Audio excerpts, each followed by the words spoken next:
So on the previous video, I have gone into some detail on what I think is going to happen at the Tour de France Femme avec Zwift in 2026, what I think of the route and everything. So if you haven't checked that out, feel free to head back on over before checking out this video for the men's race. This one's going to work out slightly differently. I'd be here for 3 weeks if I was going to explain every single stage of the tour. So I'm going to pick out the key stages of what I think is going to be the GC battle. I'm going to look into them, and then I'm going to look into the route overall and see what I think for different riders and if there's anyone and how they might be able to challenge Tadej Pogacar. So we'll start off with stage one, a 19-kilometer team time trial, which on paper, one, isn't very long for a team time trial, should be longer, and two, I later found out that it was using this stupid system from Paris-Nice where time's taken individually rather than the fourth rider in the team crossing the line. I don't like this route, as you could probably tell, but there you go. Anyway, how riders will tackle it. Pog will do what he did in Paris-Nice in 2023, where he'll just use his team as a lead out into the climb to the finish, and then he'll take off and go solo. If I was Remco, I'd be very tempted to just sit on the front and do an individual time trial. Yeah, he's quicker than all of the riders and probably quicker than the whole of UAE team in a time trial if they work together. So surely it'd make a bit of sense for him to sit on the front. This is why I don't like it. One, the route is short. Team time trials should be over 30k. I mean, they should be over 50k like in the old days. But they've also got this system in which I really don't get. Anyway, the finish, it's a nice little finish. I like that they've included the climb up to the Côte du Stade Olympique, so the Olympic Stadium. That's nice, but I just don't like the bits before it. Moving on, we've got a few tasty days into Spain. We've got the punchy day around the laps that they use in Catalonia. I can't remember the name of the climb. We've got a potential breakaway day. So Ben Healy would really enjoy the day into France. It's a mountain stage, but it isn't. But anyway, we're going to next look at stage 6. The first true mountaintop finish. Po to Gavarine. It's 186k long, and honestly, it's a bit of a letdown. To be honest, looking at it further, checking out the routes of the climbs on Velo Viewer, for me, you've got the Tourmalet, which is great, but then they only go to the village of Gavarine, not further up. Whether the logistics is a nightmare for that, I imagine so. But they need to go further up towards the Col du Tentes. That would make it a brutal stage in the first week. Probably knowing them a bit too hard, but there you go. For me, we have to pray that there are attacks on the Col du Tourmalet. I think the one rider that sticks out to me that could do that is Tom Pidcock. He's got the descending ability to get away on the Tourmalet descent. But the problem is that final climb is such a drag that you would need a teammate or two in front of you to put time into your other GC riders. And ultimately, that final climb is like a TT, and you've got Remco, you've got Pog, Vingegaard.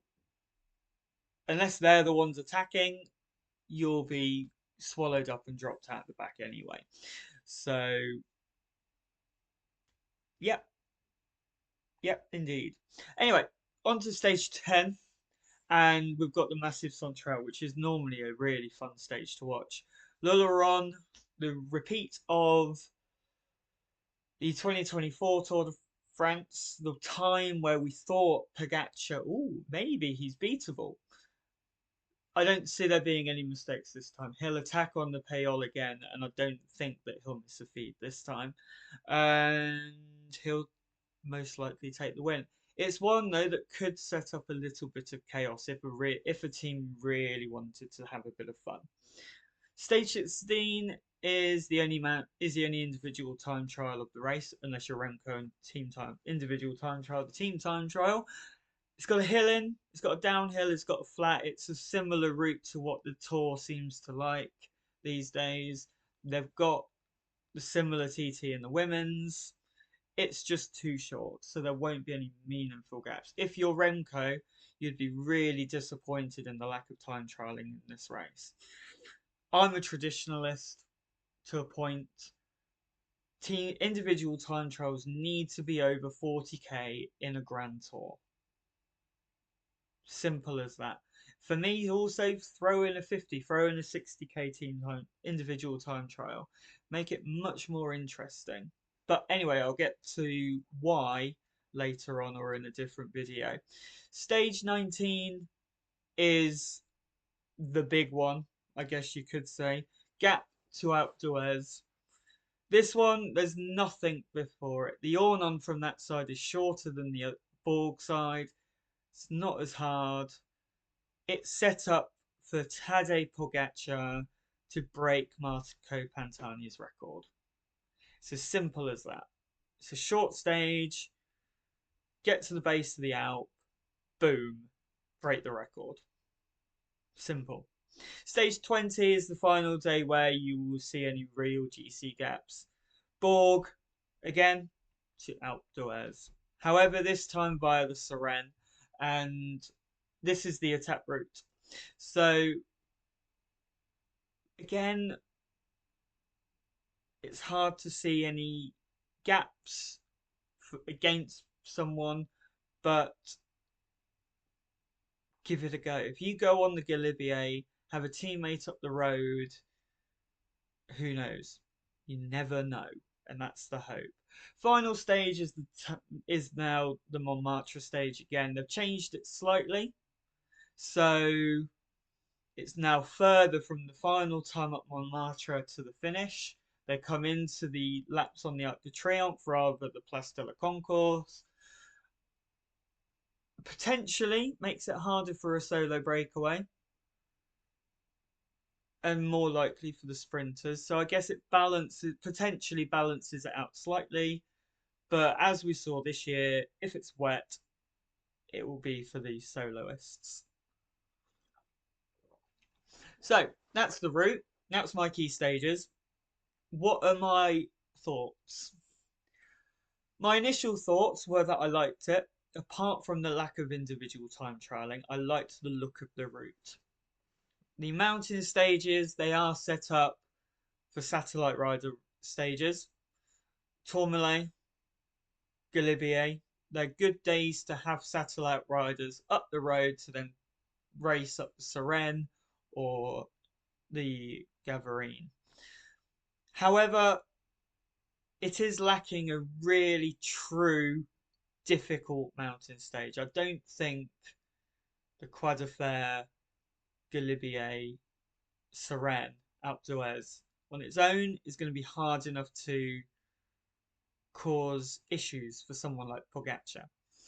For me, it needed another hard day in either the Alps or in the Pyrenees. You've got Le Marquesine, you've got Plateau Salazon, but there's nothing really in between that, and there's nothing to worry about really. You know that each of those stages is going to come down to the final climb, and it's a race up the final climb.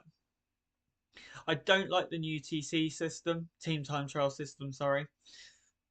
As you know, I think it's not a team time trial, it's an individual time trial within a team time trial, and it's silly. ASO need to not use it ever again. Ultimately, who is this race suited for? Is it suited to Tadej Pogacar? Is it suited to Vingegaard? Is it suited to somebody to try and magically drop them? No, it is suited to Tadej Pogacar again, and that is the problem that cycling has at the moment. He is such an all-round superstar that it doesn't matter what route ASO give, it doesn't matter what route RCS give, the Grand Tours will suit Tadej Pogacar. And it's very difficult unless you have 21 sprint stages or 21 cobbled stages, and even then he's pretty good on the cobbles. It's difficult to find a route that he won't dominate basically. And they've tried something different this year in not making the stages hard, making them slightly easier to maybe have smaller GC gaps. But ultimately, also, Pogacar's just going to be fresher going into Alpe d'Huez, Plateau Salazon, Gavarine, even the Markstein in the Ardèche, in the Alsace, sorry. So I don't think they've done it quite right. I think you need to have stages where you could tempt riders to do something a bit stupid. Do that all or nothing attack with 250k to go with teammates.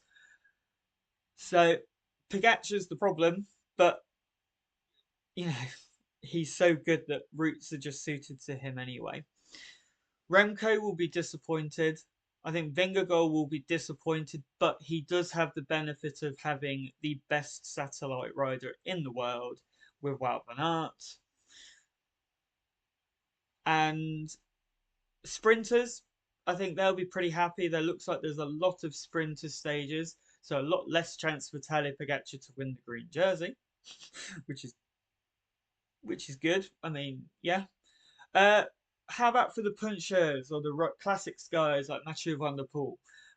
Initially, a lot of people have said that there aren't stages for him, so he should focus on the mountain bike.